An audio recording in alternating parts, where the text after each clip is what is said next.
The morning I came home from my brother's place in Tucson, I noticed the smell first. It wasn't the familiar scent of old wood and motor oil that had lived in this house for 31 years. It was something floral and sharp. A plug-in air freshener, the cheap kind they sell at the grocery store checkout. I stood in the doorway with my duffel bag still on my shoulder and just breezed it in, trying to understand what I was feeling. Unease, mostly, the kind that starts in your stomach before your brain catches up. I'd been gone 11 days. My brother Earl had a knee replacement and needed help around the house for a week or so. That's the kind of family we are, or were, before everything changed. You show up when someone needs you. That's just what you do.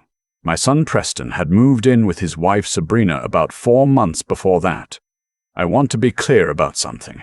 I invited them. My son had just lost a job he'd held for 6 years when the company restructured, and Sabrina's lease on their apartment was up in the same month. It felt like fate, or maybe just bad timing that happened to line up. Either way, I told Preston, "Come stay with me. Save your money. Get back on your feet." It was my house. I paid it off in 2019. I put the work in. I carried the mortgage through 2 recessions. I'd buried a wife here in 2021. This house is mine in every sense of the word. The first 3 months were mostly fine. A little crowded, a little awkward. The way it always is when adults share a space that was built for one person's rhythms. Sabrina rearranged the kitchen cabinets in the second week, which bothered me more than I let on. She put the coffee mugs on the bottom shelf and the plates up high, which made no sense to a man my age whose back isn't what it used to be. But I didn't say anything. They were guests. Guests make adjustments to the space, and you let them because they'll be gone soon enough. That was the story I told myself. I knew something was different the moment I stepped into the hallway that afternoon. The framed photos that had lined the wall, my wife Lorraine's collection, 30 years of birthdays and Christmases and 1 vacation to the Smoky Mountains, were gone. Every single one. The hooks were still there, but the frames were not. I set my bag down slowly. I walked through the house like a man inspecting damage after a storm. The living room furniture had been rearranged so that the TV faced a different wall. My recliner, the one I'd had for 12 years, the one that still had the slight indent from where Lorraine used to sit next to me and rest her feet across the armrest, was pushed against the far wall at an angle that said it didn't belong anywhere, that it was simply being tolerated. Then I opened the door to my bedroom. I stood there for a long moment. My bed was gone. My dresser was gone. The nightstand Lorraine had picked out at an estate sale in 2009, the one with the little brass pull handles and the water ring stain from her tea mug, was gone. In their place was a king-sized bed I'd never seen before, still wrapped in Sabrina's decorating choices, a grey linen comforter, matching throw pillows, a scented candle on a tray, a white rug on the floor, a ring light in the corner. I stood in the doorway of my own bedroom and I couldn't speak. I heard footsteps behind me. "Oh, you're back," Sabrina said. She didn't even slow down when she saw the look on my face. She walked past me and set a shopping bag on the bed, my room, my floor, like this was the most natural thing in the world. "Preston and I figured you'd want the smaller room since you're only one person. It just makes more sense with space." I turned to look at her. "Where's my furniture?" "We moved it to the other room. You'll see. It actually works really well in there." "Where are Lorraine's photographs?" She paused at that. A brief pause, barely a beat. "They're in the hall closet. We just needed the wall space." I want to tell you that I said something strong in that moment. I want to tell you I put my foot down right then and there. But the truth is, I just stood there. 63 years old, retired after 30 years with the county, a man who'd seen things and done things and raised a son on his own after his mother got sick, and I just stood there, shocked, I suppose, or maybe I didn't trust what I might say if I opened my mouth. Preston wasn't home. He was at some job interview 2 counties over, the 3rd one in as many weeks. When he got back that evening, He looked tired and defeated. And when I started to bring up the room, Sabrina stepped in with, "We made everything so much more functional, Dad. Just give it a chance." And Preston looked at me with those eyes that said, "Please don't do this tonight." And I looked away. I slept in my own house that night in the smaller room. In my own furniture, which now felt wrong in the wrong room, like a transplant the body was already starting to reject. I lay on my mattress and stared at the ceiling and thought about Lorraine. I thought about how she'd picked out the paint color for our bedroom. A soft grey blue she called morning fog. I thought about how many times I'd woken up in that room and reached over out of habit, 2 years after she was gone, still reaching. And I thought, this is not going to stand, but I also knew I had to be careful. I knew my son. Preston is not a bad man. He is a weak man, which is sometimes worse, because bad men you can argue with. Weak men just apologize and then do nothing, and the person beside them keeps moving forward. Sabrina knew that. She had known it, I suspected, for a long time, so I didn't fight. Not yet. I started paying attention instead. Over the next 2 weeks I kept quiet and I watched. I watched how Sabrina spoke to Preston, always with this light sweetness that had a current of pressure underneath it, like a smile that's also a warning. I watched how she'd made herself at home in a way that wasn't gradual anymore. It was complete. She'd subscribed to streaming services on my TV using my internet and listed our address as her primary residence on something she left open on the kitchen counter. I saw it without meaning to, a credit card application. Under current address, she'd written mine. I started keeping notes, nothing dramatic, just dates and observations in a small notebook I kept in the glove compartment of my truck. Then I called my old friend Dennis, who'd retired from his law practice 2 years before me. We'd fished together for 20 years. He came over for coffee one Thursday when Preston and Sabrina were both out, and I laid it all out for him. He listened without interrupting. That's the thing about men who spent their careers in courtrooms. They know how to listen without flinching. When I finished, he set his mug down and said, "You know this is your house, right? Legally, completely yours." I said I knew that.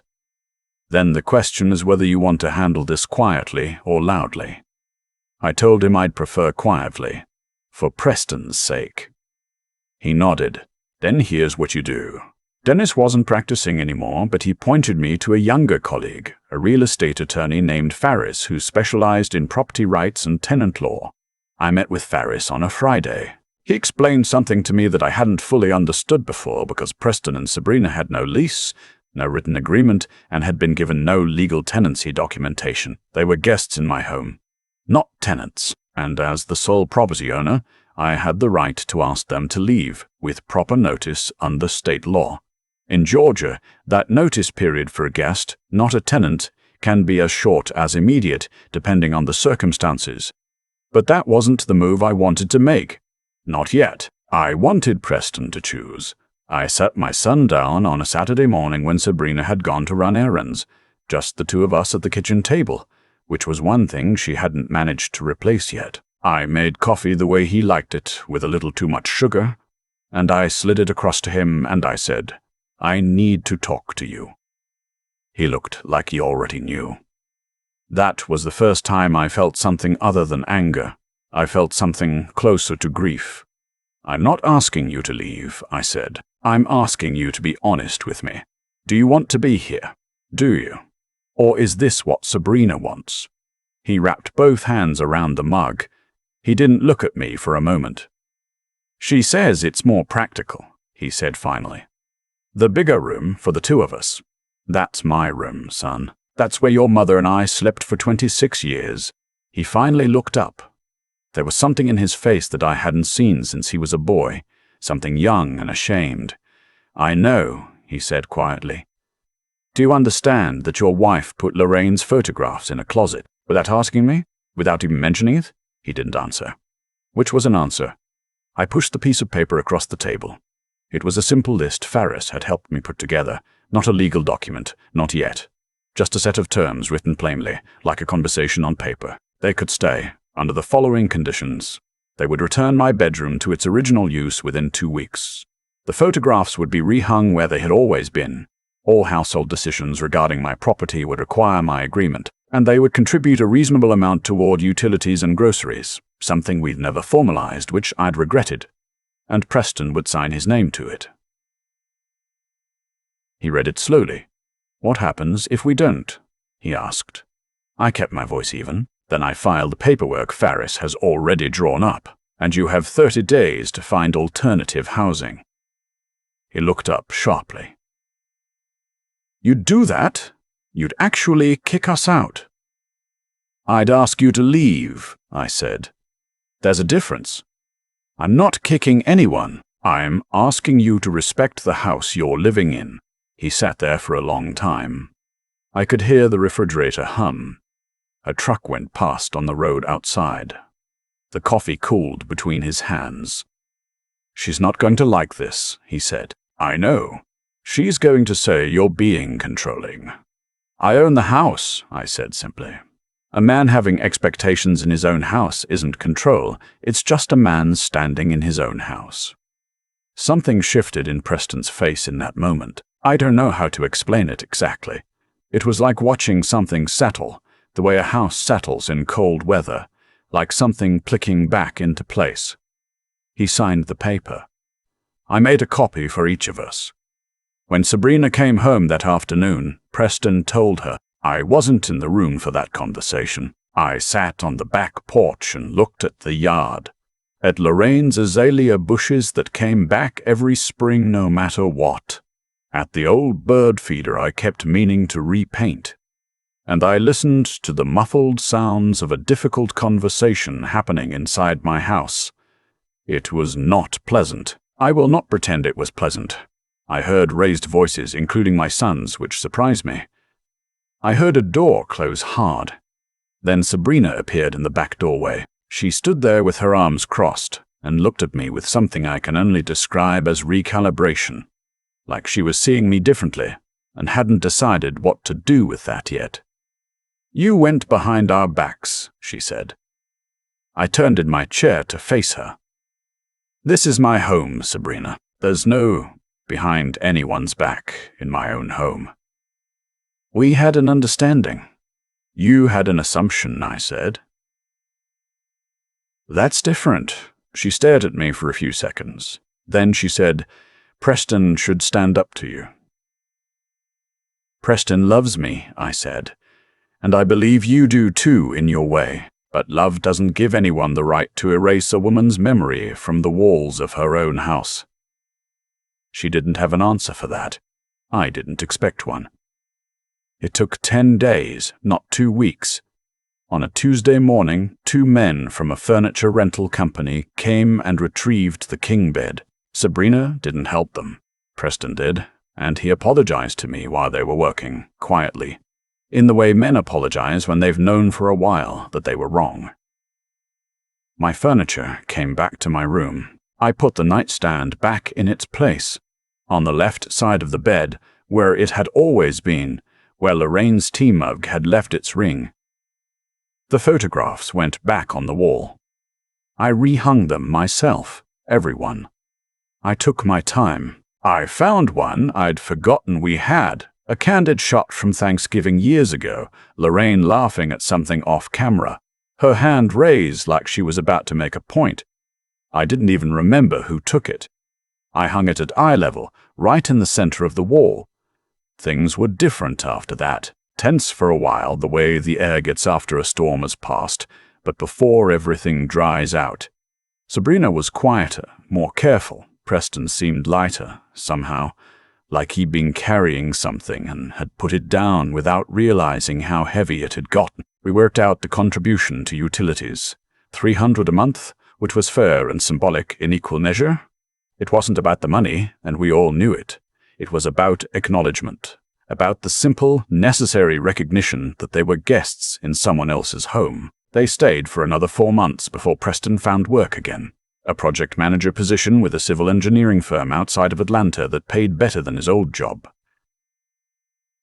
They found an apartment. I helped them move in, carried boxes up 2 flights of stairs, and pretended my back didn't mind. The night before they left, I cooked dinner. I made the pot roast Lorraine used to make on Sundays with the packet of onion soup mix she swore was cheating but did anyway, and we sat at the table and ate and talked about the new apartment and Preston's new commute and ordinary things that families talk about when they're trying to find their way back to each other. At some point, Sabrina said quietly, not quite meeting my eyes, "I'm sorry about the photographs. That was wrong." I nodded.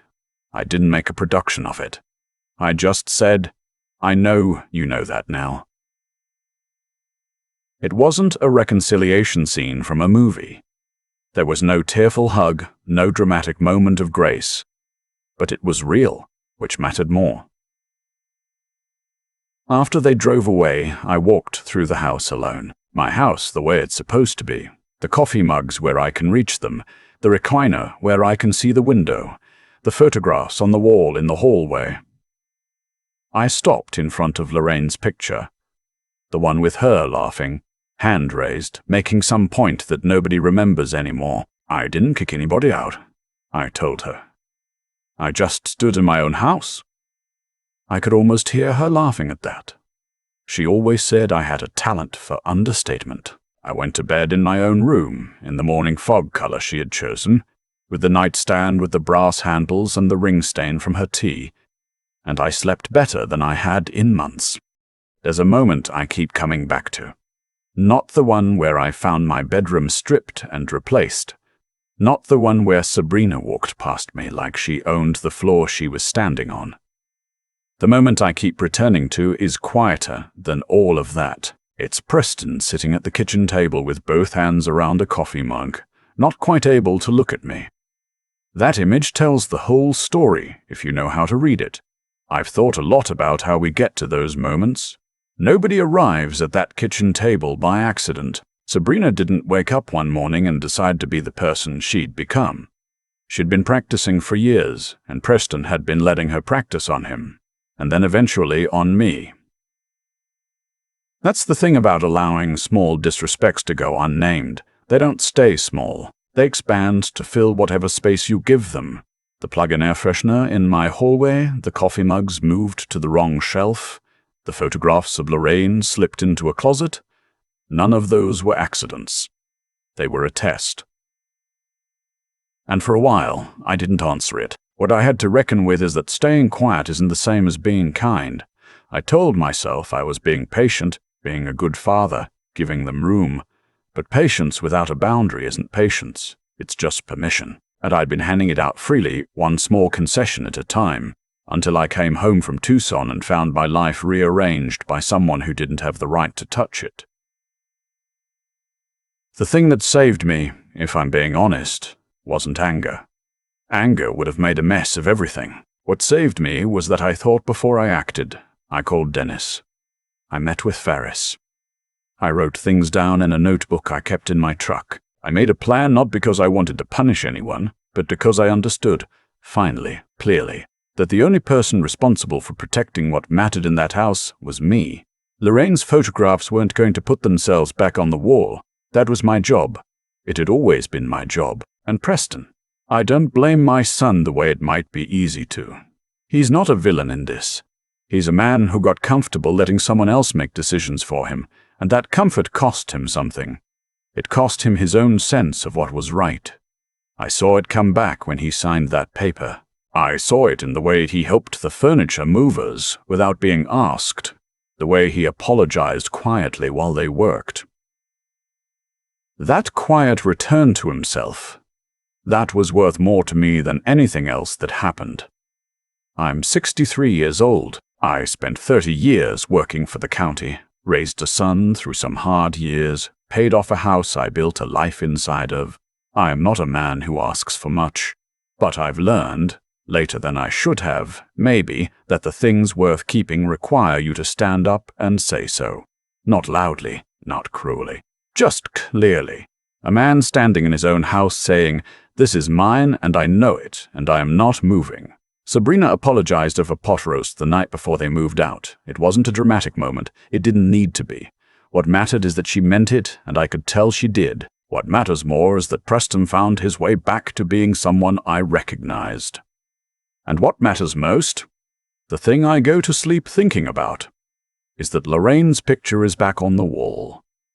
The one where she's laughing, hand raised, making some point nobody remembers. I remember her every day. That's the whole point.